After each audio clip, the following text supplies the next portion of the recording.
kemarin sebentar saja tentang bunga. Nah, kita akan membahas 2 hal, tapi semoga bisa ringkas. Nanti saya ada rapat jam 1:30. Nah, jadi saya bismillah semoga 1:30 selesai. Langsung saya mulai saja. Bunga. Nah, yang akan kita pelajari itu adalah bunga. Ada teman-teman di sini yang sering menabung di bank gitu kan, biasanya dapat nih bunganya berapa persen gitu kan. Kalau di bank syariah nggak ada bunga, adanya bagi hasil biasanya. Kemudian bunga apa? Bunga itu apa sih sebenarnya? Bunga ini termasuk riba ya, nggak boleh ya. Nah, bunga adalah pembayaran yang diberikan oleh seseorang atau organisasi yang disebut itu borrower biasanya, atau atas penggunaan aset yang disebut kapital yang dimiliki oleh pihak lain yang disebut lender. Nah, itu adalah definisi bunga secara umum. Kemudian bentuk dan mekanisme pembayaran bunga berdasarkan kesepakatan kedua belah pihak. Biasanya kalau di perbankan itu bunganya sudah ditetapkan sekian persen seperti itu. Setuju apa enggak nih dengan bunga sekian persen? Misalkan di bank A menetapkan suku bunganya misalkan 0,5% per tahun, misalkan bunga bank B 0,7% per tahun, ya seperti itu. Nah, kemudian kita kan terserah kalau kayak gitu kita mau milih yang mana nih? Ya. Oh, saya milih yang bunganya besar gitu. Kemudian kalau minjem otomatis cari yang bunganya kecil seperti itu kan. Ya itu kan tergantung individu dan tergantung promo-promo yang ditawarkan oleh perbankan-perbankan itu. Gitu. Kok ada yang keluar masuk ya? Sebentar. Nah, kemudian bentuk dan mekanisme kapital dan bunga tidak harus dalam satuan yang sama. Jika dalam bentuk mata uang, kapital disebut juga prinsipal. Nah, di sini kapital itu ada pokoknya, itu nggak mesti dalam bentuk yang sama. Misalkan nih, saya pinjam emas, gitu ya. Pinjaman emas di sebuah bank. Nah, saya pinjamnya emas misalkan, atau saya meminjam dari teman saya emas misalkan kayak gitu. Kemudian teman saya menghendaki nanti bunganya, misalkan saya kasih bunga, ya semoga jangan sampai gitu ya, kasih bunga 2%. Nanti kalau kamu mengembalikan ke saya, misalkan emas harga sekian, kemudian ditambahkan 2% dari harga emas berupa uang. Itu nggak masalah, itu tergantung perjanjiannya juga, kontrak perjanjiannya. Kemudian misalkan saya mau meminjamkan Anda misalkan obligasi saya mau saya pindah tangankan misalnya seperti itu. Kemudian nanti Anda harus mengembalikan dengan beserta bunganya 10% dari nilai obligasi tersebut. Boleh, terserah itu sebenarnya. Cuma ya itu tergantung kesepakatan kedua belah pihak gitu. Kemudian contoh lainnya misalkan seperti ini. Ya, banyaklah contohnya. Kemudian jika terdapat risiko gagal bayar, maka lender akan mengharapkan yang lebih tinggi. Misalkan saya utang di bank, gitu. Kemudian saya nggak bisa nyicil di bulan tersebut, misalnya seperti itu. Kemudian bulan depannya otomatis saya cicilannya lebih besar, gitu kan. Biasanya dikenain penalti kalau udah lewat jatuh tempo yang jauh-jauh sekali. Seperti itu ya teman-teman. Semoga kita jangan sampai mendekati bunga-bunga itu. Nah, apabila Anda akan pasti diberi uang, misalkan Anda akan pasti diberi uang senilai 10 juta rupiah, Anda akan memilih diberikan sekarang atau 6 bulan yang akan datang? Nah, ayo, siapa yang bisa memilih? Milih yang mana nih? Saya lihat nih, saya jarang banget lihat partisipan ya, udah ada 37. Misalkan Mbak Dwi Wahyuni nih, Ketua HMPS-nya, gimana Mbak? Kalau disuruh milih, pengennya sekarang, Bu. Kenapa kok sekarang? Karena lagi butuh, tapi kalau mau buat investasi, yang penting 6 bulan yang akan datang aja. Nggak rugi. 10 juta nih 6 bulan yang akan datang nilainya berapa nih? Itu ya. Coba dilihat. Oke, terima kasih Mbak Dwi Wahyuni. Nah, nih konsepnya. uang senilai 10 juta sekarang akan berbeda nilainya.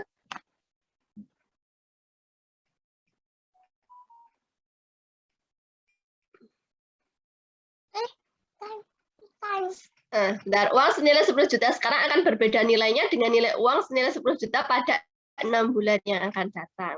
Hal tersebut dikarenakan adanya faktor bunga yang disebabkan oleh waktu atau yang sering disebut dengan istilah time value of money gitu ya.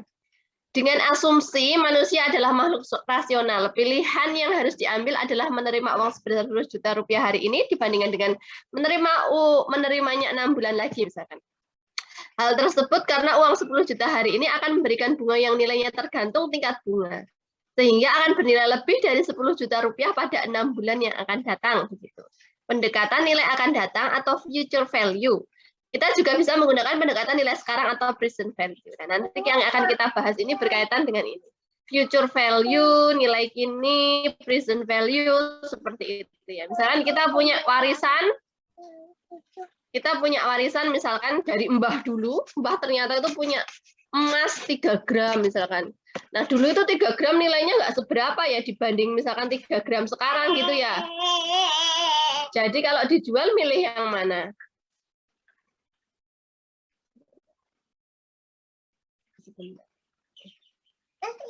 Yang ini.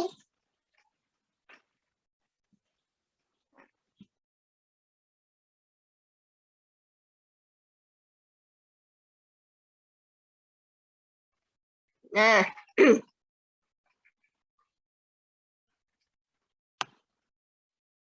kedua pendekatan, baik future value maupun present value ini harusnya memberikan keputusan yang sama. Kita akan melihat uang dari nilainya beberapa tahun lagi seperti itu.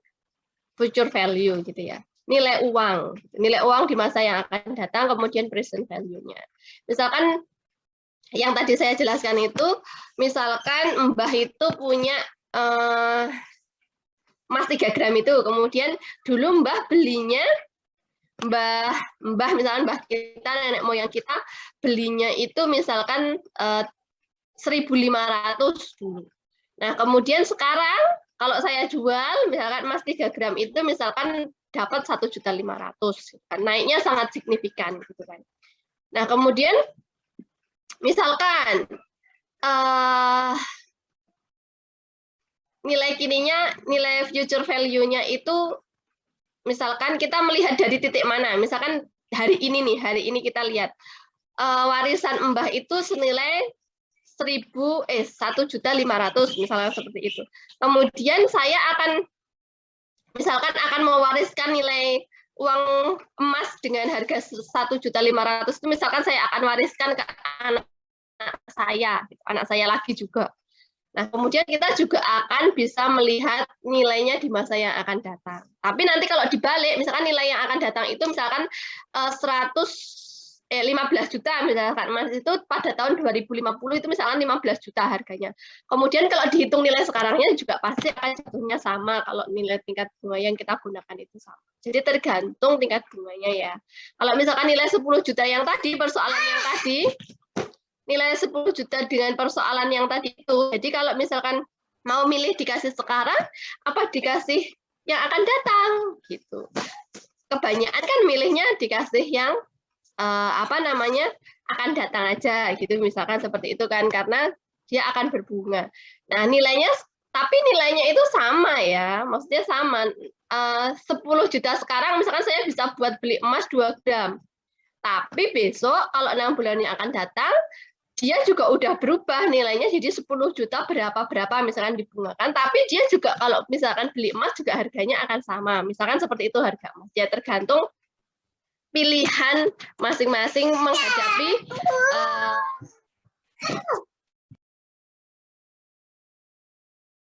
tergantung pilihan masing-masing orang seperti itu ya. Apakah juga harus dianalisis menggunakan tingkat bunganya seperti itu sebelum memilih.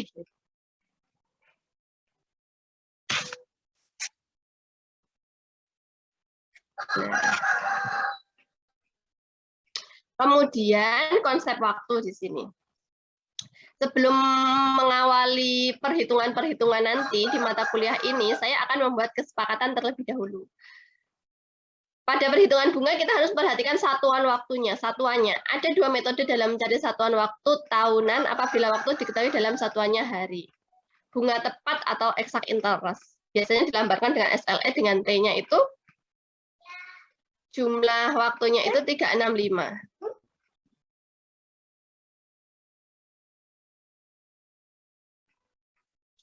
Kemudian ada lagi bunga biasa, SLO dengan T-nya itu jumlah hari dibagi 360. Nah, hari dalam 1 tahun itu biasanya 365 gitu ya. Jadi kalau misalkan saya di sini tidak menyebutkan berapa SLO atau SLE, biasanya saya malas. Kita kesepakatan, jadi saya menggunakan 365 hari dalam 1 tahun gitu ya. Pada perkara ini apabila tidak disebutkan jenis bunganya, bunga tepat atau bunga biasa, maka akan digunakan bunga dengan menggunakan 360 hari dalam 1 tahun, bunga tepat. Begitu ya. Apabila ada satuan dalam minggu, maka akan dirubah ke dalam hari. 1 minggu itu 7 hari, dan kemudian menggunakan jenis bunga tepat, yaitu 1 tahun ada 365 hari. Berarti kalau 1 minggu itu bisa 7/365. Nah, 1 tahun ada 12 bulan, kemudian 1 bulan ada 30 hari. Seperti itu ya teman-teman. Kemudian bunga tunggal atau yang biasa disebut dengan simple interest. Jika dana sebesar C, kapital, misal pokok, diinvestasikan selama N tahun dengan tingkat bunga sederhana sebesar I per tahun, maka saat investasi tersebut ditutup, dana tadi itu terakumulasi menjadi sebesar C1 plus NI. Nah, sebentar, ini yang nulis-nulis di mana? Bentar. Kok menghilang kursor saya. Nah, jadi ini itu kalau dikeluarkan, kok nggak mau ya layar saya menuliskan. Sebentar.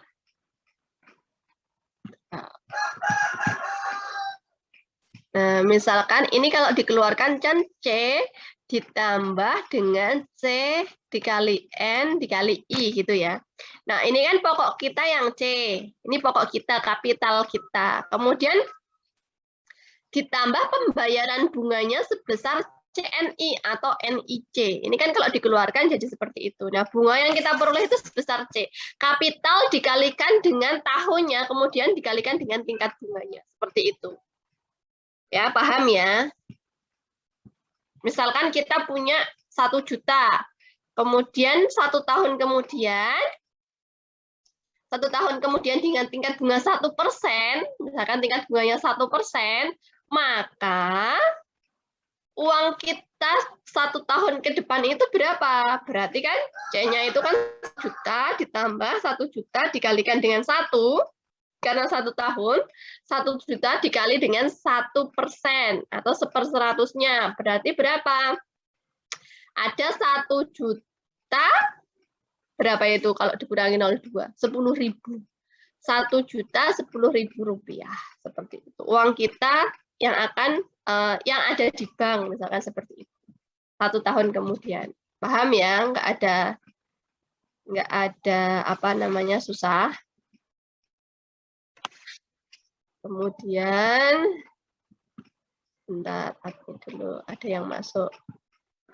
Nah, kemudian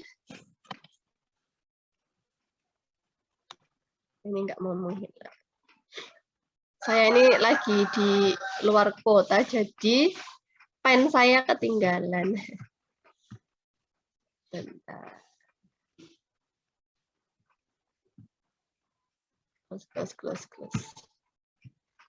Clear. Nah. Kemudian sini. Nah, ini kan kemarin ada yang sudah mengerjakan tugas kan, ada yang belum. Ada yang belum, 3 orang saya lihat itu. nggak apa-apa, nanti penilaiannya tergantung kalian mengumpulkan tugas juga. Jadi kalau misalkan yang semua tugas terkumpulkan, semua UTS, UAS mengerjakan, kalau remedi dikerjakan, kehadiran oke, gitulah, semuanya lengkap gitu, saya tidak segan-segan memberi nilai minimal B. Tapi kalau ada yang tidak lengkap dan yang lain tidak bisa menutupi, nah saya tidak bisa menolong ya, saya real apa adanya nilainya. Nah, misalkan ini kan jumlah contoh bunga tunggal atau simple interest, hitung bunga yang dibayarkan sebuah obligasi yang memiliki nilai nominal 100 juta bunga 15% PA per annum atau juga disebut tiap tahun jika di pembayaran bunga dilakukan setiap 6 bulan sekali. Nah, C-nya kapitalnya kan 100 juta. Kemudian I-nya itu 15% per tahun gitu kan. Kemudian N-nya itu bunganya itu dibayarkan setiap 6 bulan atau setengah tahun sekali. Nah, dimasukkan aja. Besarnya bunga yang dibayarkan, NIC-nya aja kan yang ditanyakan. Hitung bunga yang dibayarkan, jadi bukan uang kita, uangnya gitu. Bunganya aja. NIC sama dengan N-nya itu cuma setengah, karena 6 bulan. Kemudian dikali 0,15 bunganya dikali dengan 100 juta. Ketemunya 7.500.000. 7.500.000. Banyak ya bunga ya. Nah, kemudian ini ada misalkan dana sebesar $860 didepositokan pada tabungan yang memberikan bunga sebesar 5,78% per tahun. Jika diasumsikan tidak ada penarikan dan penambahan dana selama jangka waktu deposito, hitunglah akumulasi dana tersebut. Nah, ini kalau dihitung akumulasi dana berarti dana kita berapa sih setelah setelah berapa? 3 bulan, kemudian yang kedua setelah 2 bulan. Uang kita berapa sih misalnya seperti itu. Nah, karena N sama dengan 1/4, 3 bulan kan 1/4, sehingga dimasukkan ke dalam sini ketemunya $872,63 misalkan. Kemudian yang kedua, kalau 2 tahun ya tinggal dimasukkan aja. N-nya 2 gitu kan. Kalau temunya $961,05. Nggak susah ya, kalau masih simple interest itu masih gampang. Nah, ini soalnya beda lagi. Misalkan setelah meminjam selama 73 hari, satuannya E-nya hari. Nanti kita sepakati kalau saya tidak memberikan keterangan bunga apa jenisnya, bunga tepat gitu, berarti kita pakainya yang 365 ya, harus bunga tepat. Ibu Sari melunasi pembayaran bunga pinjaman sebesar 2.880.000.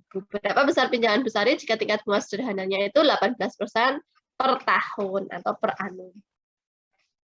Nah, dimasukkan saja, E-nya 73/365, kemudian I-nya itu 18% atau bisa juga ditulis 0,18 dan besar pembayaran bunganya itu 2.880.000. Nah, ini yang ditanyakan ini C-nya, kapitalnya. Berapa sih kapitalnya? Berarti pokoknya ini Ibu Sari ini meminjam sebesar 80 juta rupiah.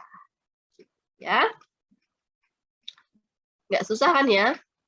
Masih bunga-bunga sederhana seperti ini. Nah, ini kan kemarin ada tugas yang sudah mengumpulkan, terima kasih sekali. Yang belum, mohon maaf, semoga di tugas-tugas berikutnya dikerjakan maksimal, UTS-nya maksimal, jadi tidak ada yang terlewat. Kemudian saya akan masuk ke bunga majemuk. Ada pertanyaan sebelumnya terkait dengan bunga tunggal ini? Ada pertanyaan tidak? Halo? Belum, Bu. Oke, lanjut dulu ya. Oke, aman ya. Jadi kalau ada pertanyaan segera ditanyakan. Kalau masih masukin rumus kayak gitu kan enak. Kemudian yang kedua ini saya akan menjelaskan